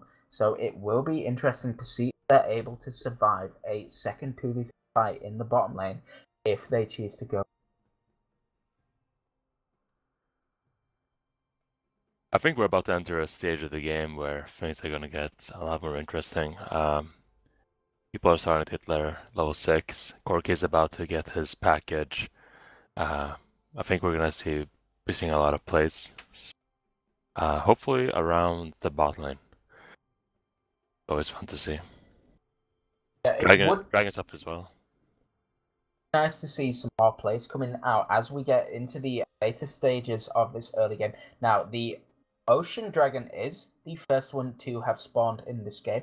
We're at 6 minutes in, and we're starting to see some vision control coming out from Virgo, in and around that dragon pit. There is a little bit of vision just behind the dragon pit and just a little bit up the river, but not enough to get anything solid in and around the dragon. So if Virgo want to, they can consider. Sorry, my mistake. Virgo. If Virgo want to, they can consider starting to force the dragon.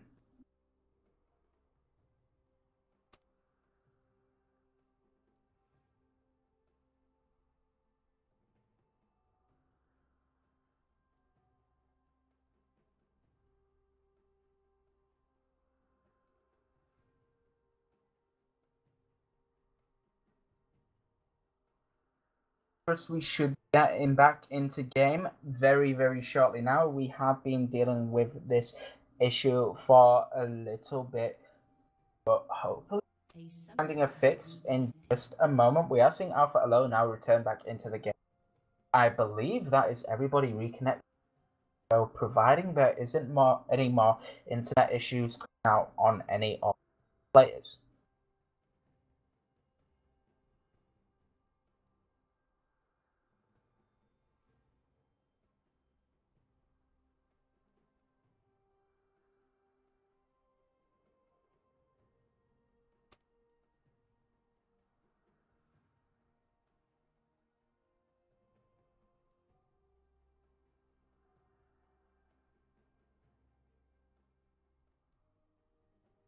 Are getting a notification from Virgo suggesting that they are now all ready to go. We're just waiting for confirmation from Hydra to say that we're also ready and we should be able to get back into the game in just a moment.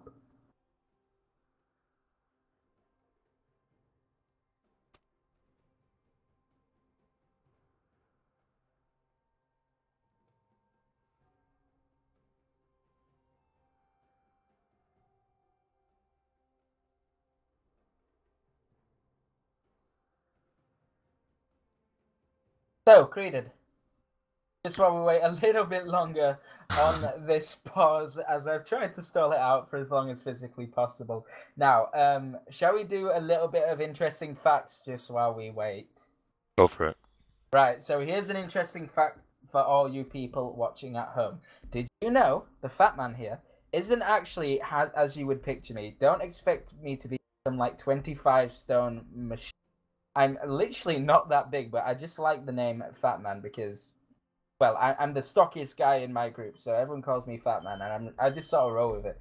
And I'm a massive Fnatic fan who has just picked up a very tasty shirt that's just been delivered, so I'm very happy about that, and I'm excited to see what happens in the pro scene this weekend.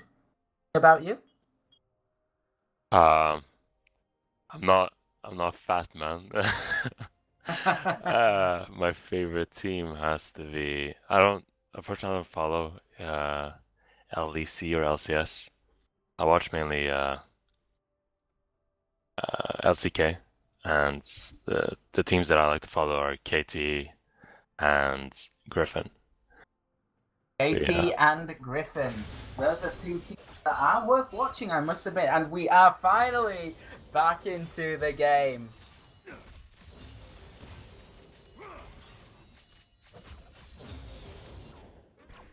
Now we're just going to see a little bit of attention coming out on the side of Hydra now, who are aware that there is a little bit of vision down over the bottom side river, so they're just going to try and reset it a little bit with Corky.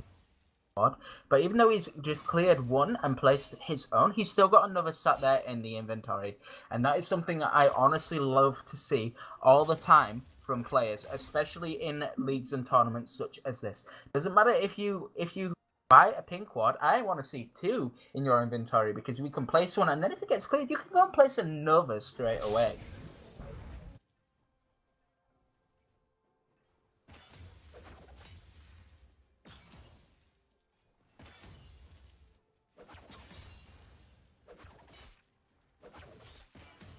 So just checking in across the board at the moment, obviously Braveheart did manage to secure the first blood onto Keys and is still managing to maintain 400 gold lead from the first blood, as well as Monkholm is just slightly ahead in the gold as well after getting the assist onto Alpha Alo. So nothing too special at the moment, just a little bit more of an itemization advantage towards Braveheart against Keys. But Keys will be looking to see if he can pull himself back into this game. First, he'll have to clear up this wave that'll be crashing under the tower. But so far, so good overall. Nothing too scary to be afraid of. But it's just a little bit of a rough start, for Virgo to begin with.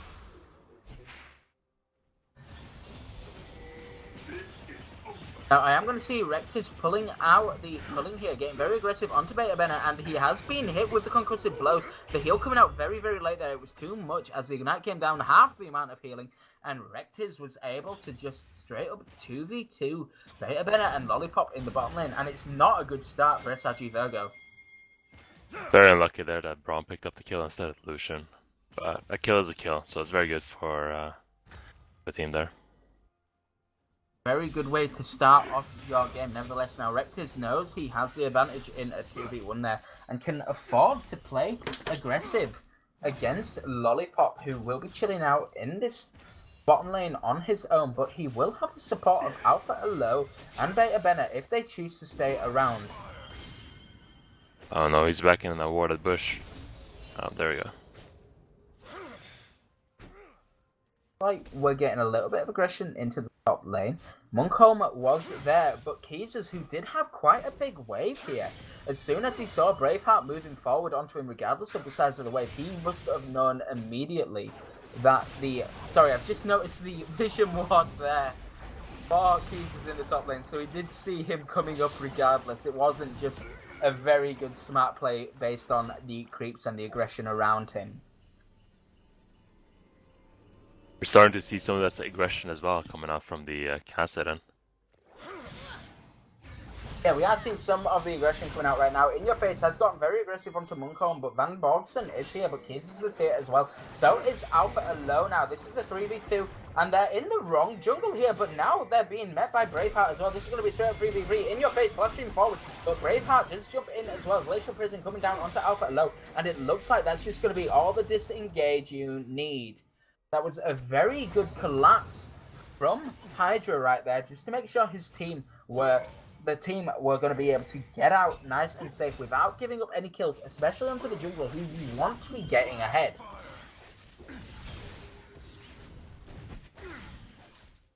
Ooh, Keezers has some nice moves with his Yasuo. Has some Playing very really well. nice moves on that Yasuo. Some nice fancy footwork right there. A little bit of light feet like a dancer. It's beautiful to see movement like that. But then again, it is a Yasuo. It's not the most fun thing ever. And we are seeing Lollipop get chunked down right low here. Now, Spiller does have the Glacial Fissure, and Rectus as just used the culling, but they could consider it if they have a little bit of pressure coming in from Monkholm, which should be very, very soon as another turret plating goes down. So hopefully Monkholm will be pathing towards this bot side, maybe to try and help out and set up a gank in the bottom lane after clearing the wolves. Seeing if they can apply a little bit more pressure in the bottom lane.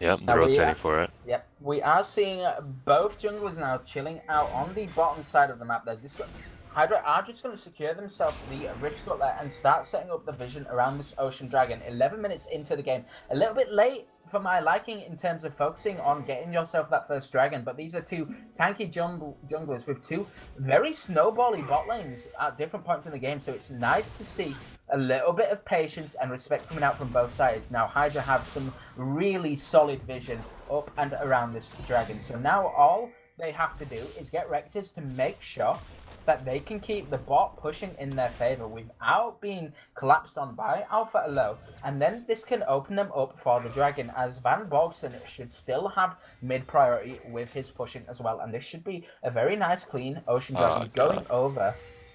Alpha's been sitting on the ward now for at least 30 seconds. He doesn't know it's warded. He's just standing there doing nothing. Doesn't know, and I believe he has his sweeper available as well, which is a bit of a sad time. Bit of a rough thing that you want to be seeing. Now, Alpha Elo is jumping forward with the slingshot there, managing to get a hit onto Rectors, but it's not going to be enough, and there is going to be an engage right now from Beta Ben and Glacial Fisher and Prism coming straight out there, and that's going to be an easy fight in favour of SRG Hydra as they manage to secure the kill onto Lollipop, and now there's a 5-man in the bottom lane, and that's just going to be Jack skilling out. That's going to be Beta Ben going down on TP, has been channeled into the bottom lane here, onto the tower, and Keezus is on his own in a 1v5. The Zack is coming up on the passive. No, he goes down anyway. Keezus is dancing around, doing a lot of things, fancy footwork, and here comes the Cassadin as well. Keezus is doing a lot to dance around there, and is making sure that it's worthwhile, and that's going to be 2 people going over in terms of deaths onto both Alpha Elo and Keezus, and that was some fancy footwork coming out of Keezus right there. He didn't manage to secure himself a solid kill, but he did incredibly well to make sure that it wasn't completely for nothing.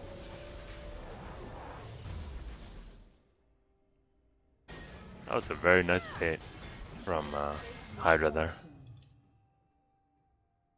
A very nice play from Hydra, but at the end of the day, I think they, to be honest, almost virtually got outplayed by Keezus alone, if I'm being realistic there. Because at the end of the day, Keezus did so well to dance around, negate so much damage, and try and force Hydra to continue the dive under the turret, and made them juggle the tower aggro to the point that it even killed Rectors, who would have been your main target, as well as Braveheart, for forcing down this tower and making sure that the damage was done. But you managed to kill the 2 people with the most damage early on into the game, 2 turrets. Granted, there's a Corki, but this guy doesn't completely come online until he gets that Trinity Force. Hydra opted to do a lane swap, which is very questionable considering they didn't get the bot lane turret and Dragon is still up. So that they're just giving it up for free. Yeah, they are giving up a free dragon here, but I imagine in return they should be able to secure the Rift Herald, which is on 6-day health right now. And Corki is going to be standing in Cassadin's way to make sure he doesn't have a direct route and has to go even further behind.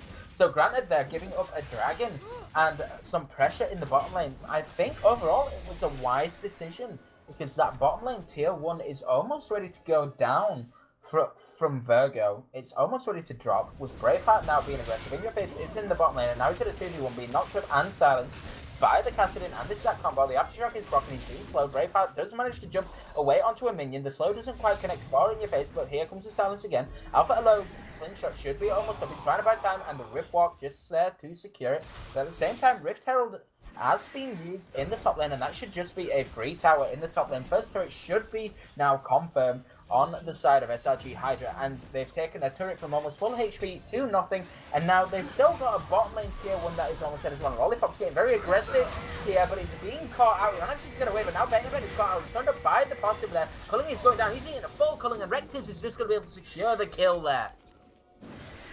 Really nice spell shield from Sivir there, blocking the Hydra ult.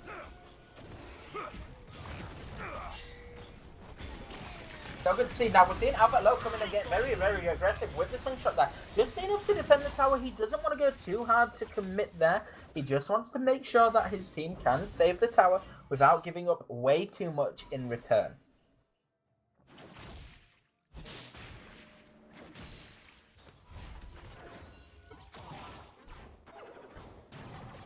Now, one thing to point out here is Van Borgsen is on his own against Keezus in the bottom lane.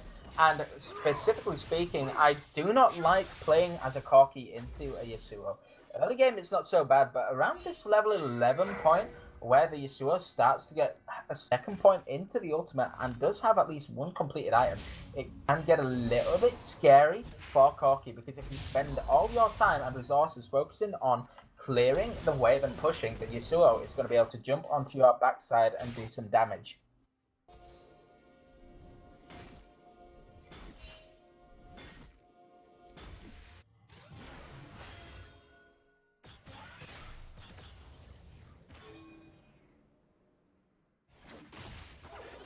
Now, Created, we are at almost a 4k deficit on the side of SRG Virgo, and it looks like they're trying to force a fight right now. Alpha Low missing the slingshot and the follow-up grab there, but Braveheart has been getting aggressed on by cases right now. He does have the Conqueror proc. The CC is ready to go from Braveheart, and that's just going to be enough to kneel him away, but Munchcomb is now coming in the bottom lane, and that's going to be a dash into Earnbound. Cases is airborne. He managed to block himself with the tower there. TP is coming in, and Alpha Low is here. This is now going to reveal the ultimate is coming out. The Galio is here just to protect Braveheart just a little bit more. And nope, there he goes. Tatty bye, you're gone, amigo. But at what cost is that going to be? As now Hydra do have priority in the mid lane. The Sivir on the hunt has been popped right now, and they're going to be running to this mid lane as quickly as physically possible. And it looks like they're going to get super aggressive. Graveselfish is coming out just to make sure that the possible engage is completely negated there. Very good decision by Spiller in the end, just to make sure nothing else can turn out of their favour in that situation. And this is exactly what I think Virgo should do. They should take advantage of Hydra's mistakes. We saw from last game that Braveheart is very greedy. Braveheart is very greedy. Now Rectis is getting very confident with Spiller by his side.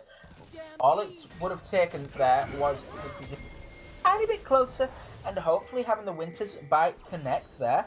And it could have been, you know, maybe another kill going over, but it was just out of range, which is not what you want to be seeing. Now, it looks like we're seeing the Elastic Slingshot getting jammed into the mid lane here, and it's going towards Munchcomb. He's forcing himself into a 4v2. Now we're going to be a 4v4, and Van Bogsen does have the package if he chooses to go running down over that tower and trying to force anything else. Alpha Low and Keys is spotted on a ward as Keys moves towards this bottom lane to meet up with Braveheart on the Jacks again. And you can just constantly see Alpha Low going for these slingshots. He needs to clear out this vision before he can keep on attempting to do something like that, because he's wasting time. And now Braveheart, he's starting a fight in the bot lane. He starts the Belly Splash instantly, and that's going to be the Glacial Prison going straight down onto the Alpha Low right there. And Corki almost able to one-shot the passive slime balls there. That could have been a very sad time for Alpha Low, but his team were there to protect him. But that was a very good pick by Munchcomb, popping the Zac passive. And now Alpha Low has to be very much respectful if he goes for the Elastic Slingshot into the enemy team there.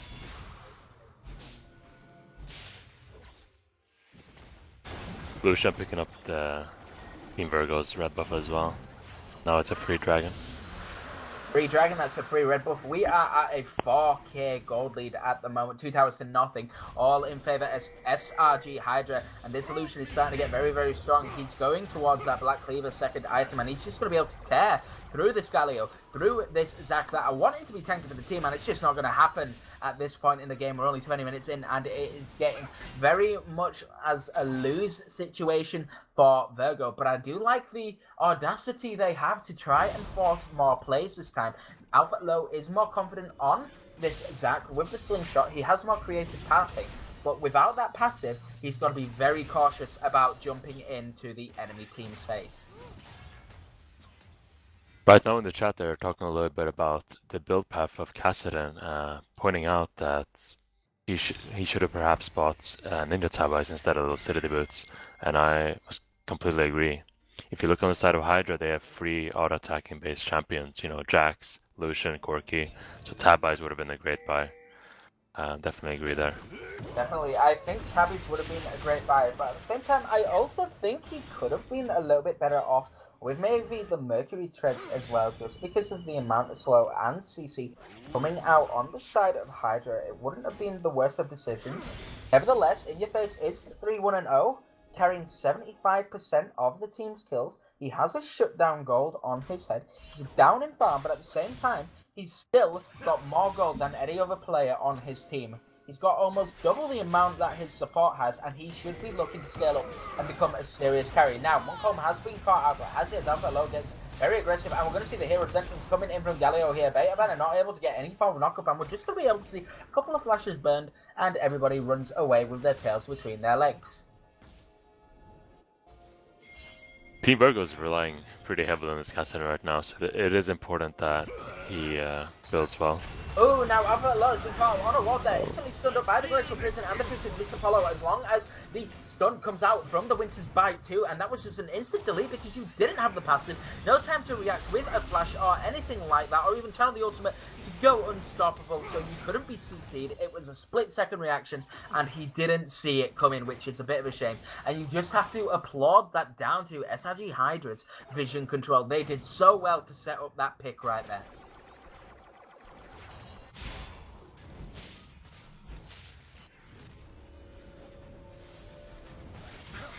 Oh, now Braveheart did manage to catch out Keezers, and both Conquerors are being popped right now. And there is a straight up fight in the bottom lane. Keezers is losing that trade, but the rest of the team is on the way. Braveheart doesn't have the movement advantage. You can jump to the ward and go for the enhanced auto attack, and the should coming out just in time on Keezers, but it's not going to be enough as Braveheart manages to secure the kill and jump towards the team. It's now a 4v5 in over the spot side Red, and Rex is jumping very, very far forward there with the flash, trying to get down the passive, and if they chose to turn that and shut him down, that could have been very, very ugly for Rectis, but he knew his own aggression. He still had the heal, and it was a very good decision. He tried to secure an extra kill, not quite able to do it, but I like the aggressiveness of Rectis in this game. Definitely putting his money where his mouth is and showing up against Lollipop, who has been very quiet this game.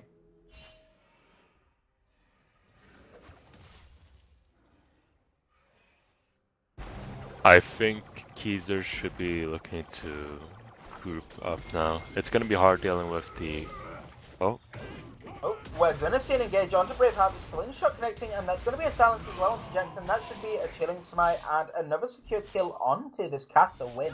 Now this castle win is getting a little bit closer towards scaling up the Archangel staff into a Seraph Brace. Only about 50 mana left to go. So this guy with his second item is going to start popping the hell off very, very soon. I'd like to see him pick up the third item, which I imagine could probably be the Void Staff, or maybe going for the Death Cap to see if they can do extra damage here. Either would be fairly optimal just to help you out as a castle win. So hopefully Virgo can maybe pull this back and turn it into a game 3. It is a 4k gold disadvantage against them, but nevertheless they definitely have a very solid scaling team. Now, it looks like Betaban is going in for the flash right there. He manages to stun up Villa, and he leaves him down, but he's not dead yet. Glacial Fisher has been dropped as well. We're seeing the TP coming in. We're seeing a lot of CC going down. That's going to be a two-man stun right there as Jet shows somebody on the back line. That's going to be Lucian shutting down the captain and he's right to go in. And now we're going to see the Zac execute the Corky, but at what cost as his passive goes and it gets blown down there. And that's going to be him going down as well. And on the backside of that fight, Jack's managing to jump into Lollipop's face and say, night-to-night, you're dead, my amigo. oh, that's such a bad engage. Like, there's no reason to engage there. Cassidy comes in with the late TP, gets blown up in less than 2 seconds. They can't get anything out of that. Really unfortunate. Pretty rough. Maybe not the best call, but as we both said, sorry, in the pick and ban phase, we want to see more of the aggression coming out of Virgo, as it seems to be where they would have a better opportunity. But at the same time, if they're not ahead in the early game, their mid to late game team fighting is not looking as solid as the early. Now, Hydra do have a very strong late game comp, but at the same time, so do Virgo. But Virgo needs more time to scale up. They need the Yasuo to get this third item. They need Cassidin to get this third item, and it looks like it's going to be Azonius for more survivability and tankiness, which I can understand given the circumstance of 3 AD champions against you.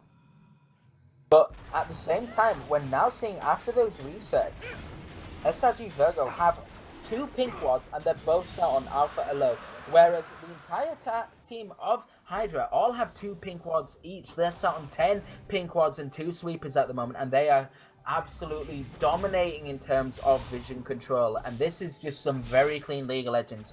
The sort of stuff I like to see as a support man. I love to see that solid vision control, and that is what I'm starting to see from Hydra right now.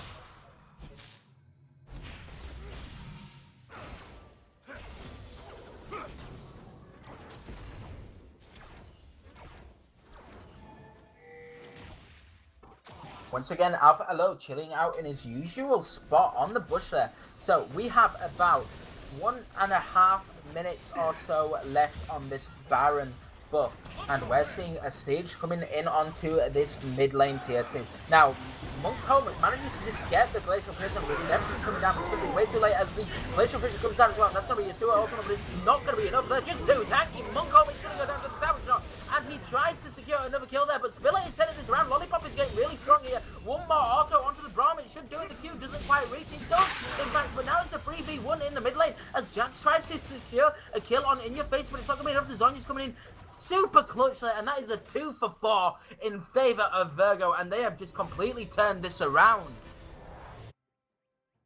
That was very well done. Taking advantage once again of Hydra's mistake, going all in on the tank on their turret. That's a very big mistake. So they get a lot out of that. They managed to make the Baron almost completely useless for the side of Hydra.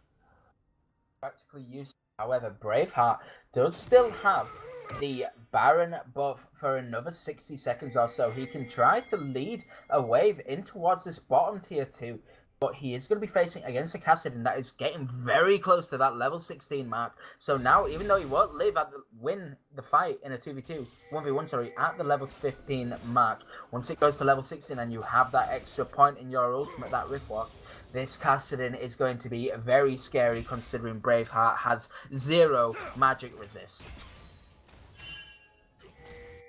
Yeah, it looks like Virgo woke up a little bit from that. Picked up a lot of control wards. They realized they need to have vision control of their own jungle. They can't keep getting caught out. So setting up a lot of pink wards, a lot of defensive wards. Make sure that they can farm up safely and hopefully go for the late game win. Yeah, that is correct. Now, I am noticing Alpha Alo's passive should be back up. He's looking for the slingshot again. And this guy is sat on about 3,500 HP. He's a very, very tanky guy, and it looks like he's going to be just getting even tankier. I am excited to see if Virgo can pull it back and pull it to a game 3 here. But nevertheless, Hydra have a very, very strong composition, and after failing that dive under the tower, I imagine they'll just want to stall out for the next dragon, then the next Baron, and just siege and play a 1-3-1, as Braveheart can't be matched by anyone apart from potentially the Kassadin. But if you have someone hanging around, maybe Monkholm, to turn that into a 2v1, you can at the very least burn some summoners and force them away. Now they're going to be able to take this bottom tier 2, exposing all the tier 3s apart from the mid lane. So they should be able to leave one person down here to force the bot tier 3, and the rest of the party should be moving towards the mid lane to see if they can put any more pressure onto that tier 2 tower.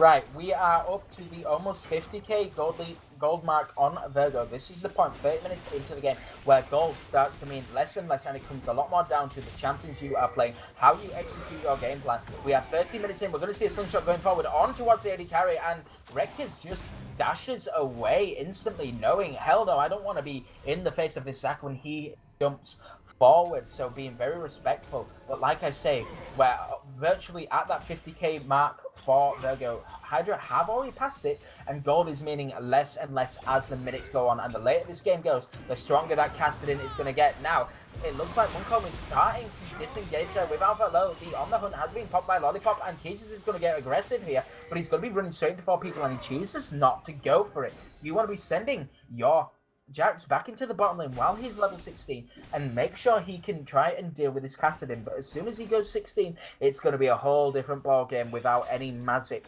resist whatsoever. Virgo are doing a very, very strong game of let's just hold out and keep on scaling. They're doing a very, very good job at the moment, and this is the sort of thing I like to see when you're behind. Hold out, try to make a play and turn something in your favor. Capitalize on a mistake. Sometimes forcing a fight isn't always the best way to go, but if someone makes a mistake, force it and see if you can get anything out of it, and that's exactly what they did, and that's why this game is so much more even now. So if Hydra picking up a second Mountain Drake, and with them having, you know, free 80 carries, they're able to destroy this Baron really easily. So we might see a sneak play from them where they just rush down Baron as fast as they can. Well, they aren't moving towards this Baron right now. It is live, but it looks like they're just going more for the vision control, just to be safe. Now, Braum has been caught out here. He's going to get taunted up, and that's going to be a 5v1, 4v1 onto Braum here. He uses Glacial Fissure, but Alpha Low has been caught out on the backside there, and it looks like Stopwatch is going to be burned there. Bennett doesn't quite have the stuff, but the confidence from the Tornado is going to be enough there, and the taunt onto Oxen, just as he tried to escape, is more than enough to make sure that this Baron is going to be secured by the side of Virgo, as they physically do not have the jungler. Then again, they have a Lucian, they have a Jax, and they have a Corki. This Corki should be looking just to apply a bit of pressure, and one of these guys should be going for the tower, but at the moment they're just chasing down a wild Cassadin. One person should be focusing on harassing this Baron, but no, Reckless has been caught out after Bed in the Flash. He gets knocked up, he's been stunned up here, but he manages to escape just about. He goes down anyway, he got face, doing a lot of damage now that he's level 16. Corki is against him, he does have the rocket, he uses the Embrace. He goes down anyway as the Jax is killing people. He's getting low, but is he going to be able to secure any more kills? Teasers goes down, Van Basen is on the zones, but he's going to go down as well. But now he's going to come back up, it's Alpha and low, and that's going to be a delayed ace overall, but they are very low, and that should be enough to stop this Baron, hopefully, as Munkholm is now alive again, coming towards this Baron. He has the Braum for the vision. They should be able to safety check and see if they can steal this Baron. Here we go. Baron is on 7k, 6k HP. The Blast Stone is there. They're just going to walk around the side right now. It's on about 4k HP. Gage has started straight onto Munkholm. They're turning it around onto him again. And it looks like Spiller is just going to die again here. No, he doesn't. But it is enough to stop the Baron being forced. And that was some very good calculated and calm playing from Hydra there. That turned what seemed to be a throw at the moment into something else. It was a little bit more chilled out in the end there. Holy moly, they actually managed to stop the Baron, and that is just what you want to see from Hydra right there. That was pretty intense. A little bit questionable by the blue team to cancel Baron 2 times. I think they should have opted to finish it out before they went in, as it was at around 1 or 2k HP left before it was going to die. Definitely, I think they could have gone for the force, but they focused so much CC so early on to Munkholm there while they were trying to burst it that they had to make a decision. Stop the Baron or try and burst it, even though Munkholm would be relieved of all the CC options left and try to go for the 50. So I think even though they technically screwed up in the end there by allowing Hydra to force them off the Baron, it was still a very good decision from Virgo not to risk that 50-50 as they are well and truly back in this game. Have to remember, you are against a level 16 Cassadin, you are against a level 16 Yasuo, you are a Sivir that is about to go level 16, and we've seen Reckless get very aggressive, and that's going to be Glacial Fissure going straight on, and Yasuo is shut down immediately, and now it looks like Hydra have the advantage once again in a 5v4. Keezus has a teleport, but he's got 50 seconds left on it. Now we are going to be seeing Braveheart chilling out in the bottom lane. He's farming up a little bit more, but we're going to see the Baron force.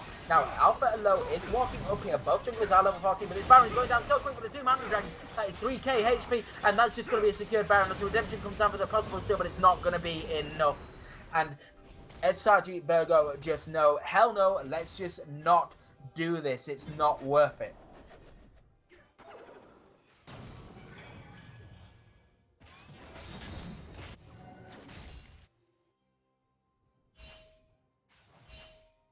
Right, here we go. It's a 5v4 for another 10 seconds. They are sieging onto this top lane inhibitor with the Baron buff. You've got to remember, you are against a Sivir that has got 3, almost 4 items, and we are talking late game Sivir, late game Cassadin, late game Yasuo. These guys can do a lot of damage if they get the opportunity, but we're seeing Braveheart just do his best to try and keep some focus and attention towards the bottom lane. They're just going to go for a full reset now, pick up some more wards, complete some more items, and see if they can go for a final push while they still have control of this Baron buff.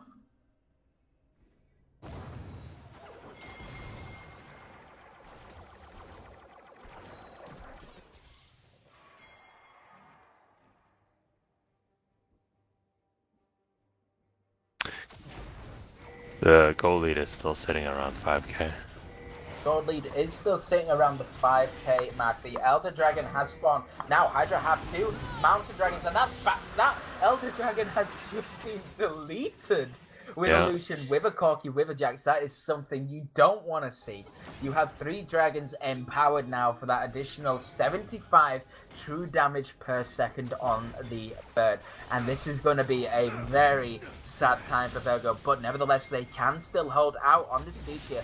I suggest they surrender the turret, but in your face is getting aggressive, and it looks like we're going to have a full-out team fight right now. The team is coming in from Braveheart, and the Glacial Fisher goes out. Cassidy has been caught on the backside, but Rip walks away. We're going to see the ultimate coming in from the Sack as well, and he's been CC'd and he's dead. He's now at 5 default, and Jax is running forward here. They have the advantage. They have the Baron buff. They have the Elder Dragon, and this should surely be the siege that could end the game right now. It's going to be a 4v5. Nevertheless, Keezus still has the ultimate. Galio does have the CC. He has the hero's entrance. If Keezus goes for a heroic play and manages to get a 5-man knockup or stun in with Beta Bena here, he's got the flash. He goes for it.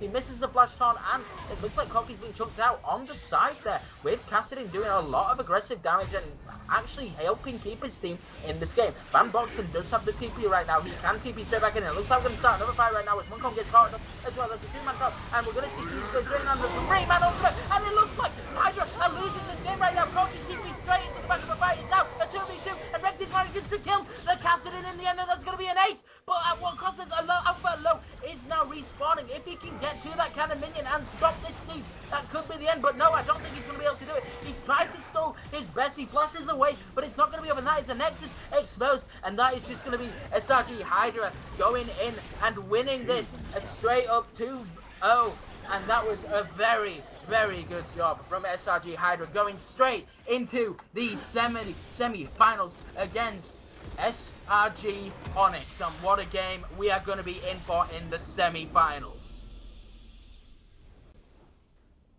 Oh boy. That was looking very close there at the end. That ultimate from Yasuo was very nice. But unfortunately they aren't able to kill off the 80 carries, the kills that they want the most, and they just end up cleaning up the rest of them. That was an absolutely insane game. I want to give a very honourable shout out there to Keezus at the end. This guy was popping the hell off. Even though he was behind, he was doing everything he physically could to keep himself and the team in the game right there. And as much as I love to give the MVP over to like the winning side, the winning team, because they deserve it, they go through to the next round, I really want to throw an MVP shout out to Keezus there for a phenomenal performance. That guy was insanely good. Yeah, he played very well, especially in the first match. However, for me personally, I gotta go with Muncholm, playing Sejuani both games, which is not too big of an advanced champion, but especially in the first game, he had almost a completely flawless game where he just secured objective after objective, getting all the laners ahead. And they had a similar situation in this game where he did very few mistakes. There were a few mistakes here and there, but he played really well, and they were able to secure a lot of objectives and get the win. Definitely, we are seeing some attention going over towards Muncom. I think this guy popped the hell off. I do want to say that Braveheart did put in a decent shift in that second game, but he was a little bit quiet. But you have to put that down to In Your Face 2 on this Cassidy once we got to that level 16 point, making it very, very difficult to make sure that he could actually do anything against this Cassidy. But overall, I've got to say, GG, well played to SRG Hydra. Muncom deserving an MVP there, but at the same time, let's throw an ace out there, as that's what Riot like to do. They give an ace to the losing team, and that ace was definitely in Keezus that entire series.